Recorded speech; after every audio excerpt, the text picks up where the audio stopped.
올해는 기록적인 폭염과 열대야가 기승입니다. 8월 하순이지만 여전히 전국 대부분 지역에 폭염특보가 내려져 있고 서울에서는 118년 중 최다 열대야를 기록했는데요. 앞으로의 폭염과 열대야 또 태풍 전망까지 이마경 기상과학 전문 기자와 함께 알아보겠습니다. 어서 오세요. 예, 올해 더위가 꺾이고 가을을 맞는다는 처서가 지났는데도 여전히 무덥습니다. 조금 선선해졌나 싶었는데 간밤에 또 잠들기가 힘들었어요. 네, 어제도 이제 서울의 최저 기온이 26.4도로 밤 사이에 또 열대야가 나타났는데요. 지금 서울에서는 정말 기록적인 열대야가 계속해서 나타나고 있는데 어제는 정말 33일 연속 열대야를 기록을 했습니다. 그래서 지금 보시면은 제주의 경우에도 39일째 열대야가 이어지고 있어서 밤 사이에 극심한 밤더위가 기승을 부리고 있는데요. 이 서울의 경우에는 이미 연속 일수는 뛰어넘은 상태에서 지금 총일수까지 역대 최다를 기록하면서 굉장히 극심한 밤더위가 이어지고 있습니다. 이 표에서 보시는 것처럼 이거는 이제 서울에서 그 해에 열대야가 얼마나 많이 나타났는지 연속 일수가 아니라 그 해에 얼마나 나타났는지 그 총일수를 합한 건데요. 보시는 것처럼 1994년에 36일이 역대 1위 기록이었습니다. 잘 아시는 것처럼 1994년은 정말 기록적인 폭염이 나타난 해였죠. 그런데 올해 36일까지 이 서울에서 열대야가 나타나면서 역대 1위 기록을 세웠고요. 이 기상 관측에서는 가장 최근 기록을 경신했을 때 그 기록을 이제 가장 우선에 두기 때문에 동률이더라도 이번이 역대 1위 기록이 되겠습니다. 그래서 만약 서울에서 오늘 밤에서 내일 또 열대야가 나타난다고 하면은 정말 역대 1위 37일로 기록할 가능성도 높아 보이고요. 정말 1907년 기상 관측 이래 118년 중에 가장 더운, 가장 극심한 밤더위가 나타난 해로 기록이 될 가능성이 커졌습니다. 네, 최근에 태풍도 왔었고 그때 비도 많이 뿌렸는데 도대체 이 더위는 왜 안 꺾이는 거예요? 네, 이제 남쪽에서 수증기가 계속해서 몰려온다는 말씀 많이 드렸습니다. 지금 한반도 주변의 해수 온도가 28도에서 30도 정도로 굉장히 뜨겁거든요. 그렇기 때문에 안 그래도 여름에 뜨거운 수증기가 들어오는데 더 뜨거워진 바다 온도로 인해서 더 고온다습한 수증기가 유입되고 있고 이로 인해 우리나라의 폭염과 열대야가 지속하고 있는 상황이라고 보시면 되겠고요. 현재 우리나라 12km 상공에 고온 건조한 공기 덩어리죠. 이 티베트 고기압이 또 자리를 하고 있고 지금 현재 계속해서 북태평양 고기압의 가장자리로 이 뜨거운 수증기가 유입이 되고 있는 상황이기 때문에 계속해서 한반도에 더위가 나타나고 있다고 볼 수 있겠고요.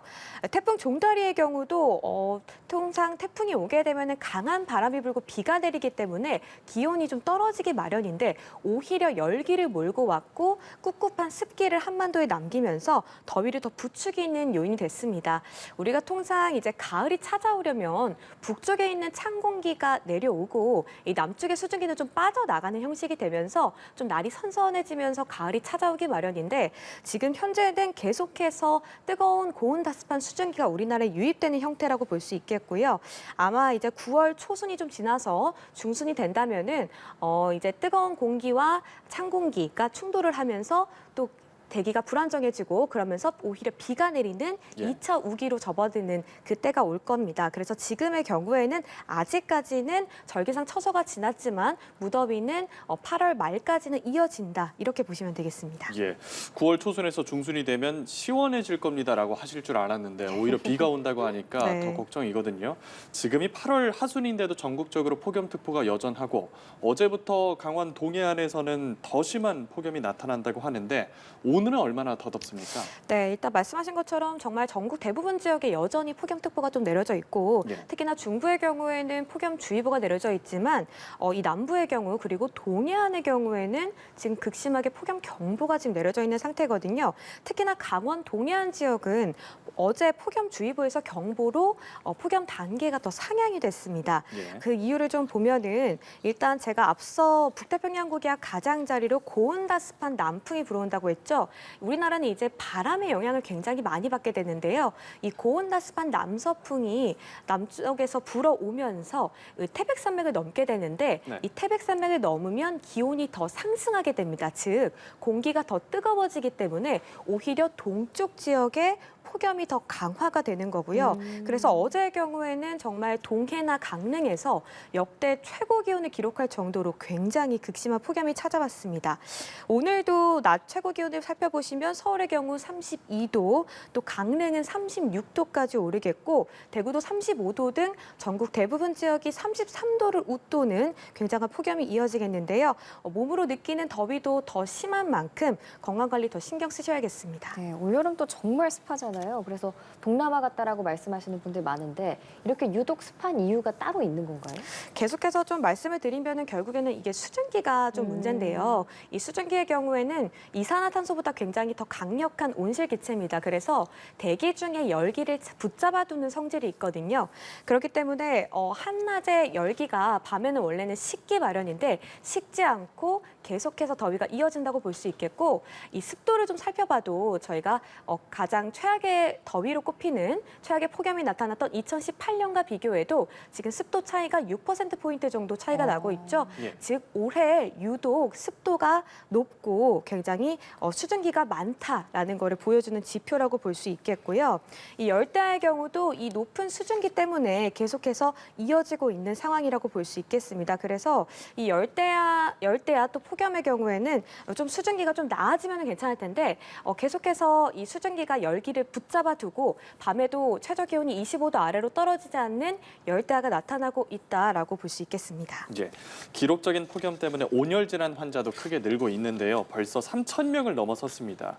이 기록이 역대 최악의 폭염이 나타났던 2018년에 이어서 두 번째로 많다고요. 네, 맞습니다. 지금 온열 질환자 수가 3,019명이죠. 그리고 누적 사망은 28명으로 굉장히 많은 상황인데요. 이게 정말 역대 최악의 더위로 꼽혔던 2018년과 비교했을 때 역대 2위 기록입니다. 굉장히 많은 더위병 환자가 나타나고 있는데 네. 이 누적 환자는 아마 지금 늦더위가 계속 기승을 부리고 있는 상황이라 좀 더 늘어날 걸로 지금 예상이 되고 있고 이 온열 질환자 수의 대부분이 지금 실외에서 발생을 좀 하고 있습니다. 뭐 논밭에서 일하는 분들이라거나 실외 작업장에서 무리한 작업을 하시다가 발생하는 경우가 많거든요. 그렇기 네. 때문에 특히나 더운 시간이죠. 낮 12시에서 오후 5시 사이에서는 최대한 뭐 외출을 자제하고 무리한 야외 활동은 자제하는 게 굉장히 중요하겠고요.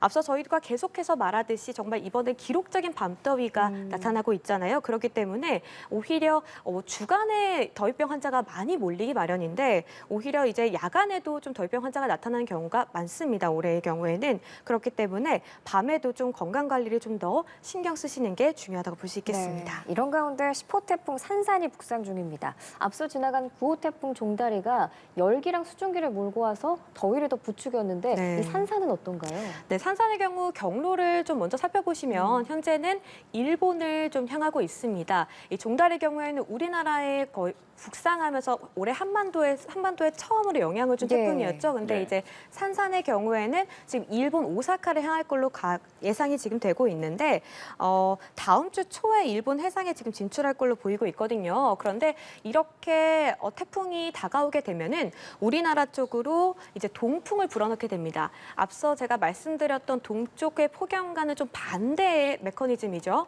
이 동쪽에서 바람이 불어오기 때문에 오히려 서쪽 지역이 더 극심한 폭염이 나타날 가능성이 큽니다. 이 태풍은 반시계 방향으로 회전을 하기 때문에요. 이 반시계 방향으로 회전을 하면서 동풍을 불러일으키게 되고 그 뜨거운 기온이 산맥을 또 넘으면서 서쪽 지역에 폭염을 좀 강화할 가능성이 있어서 우선 기상청의 경우에는 계속해서 지금 기압계 변화 가능성이 있기 때문에 이 상황을 좀 예의주시하고 있는 상황이고요.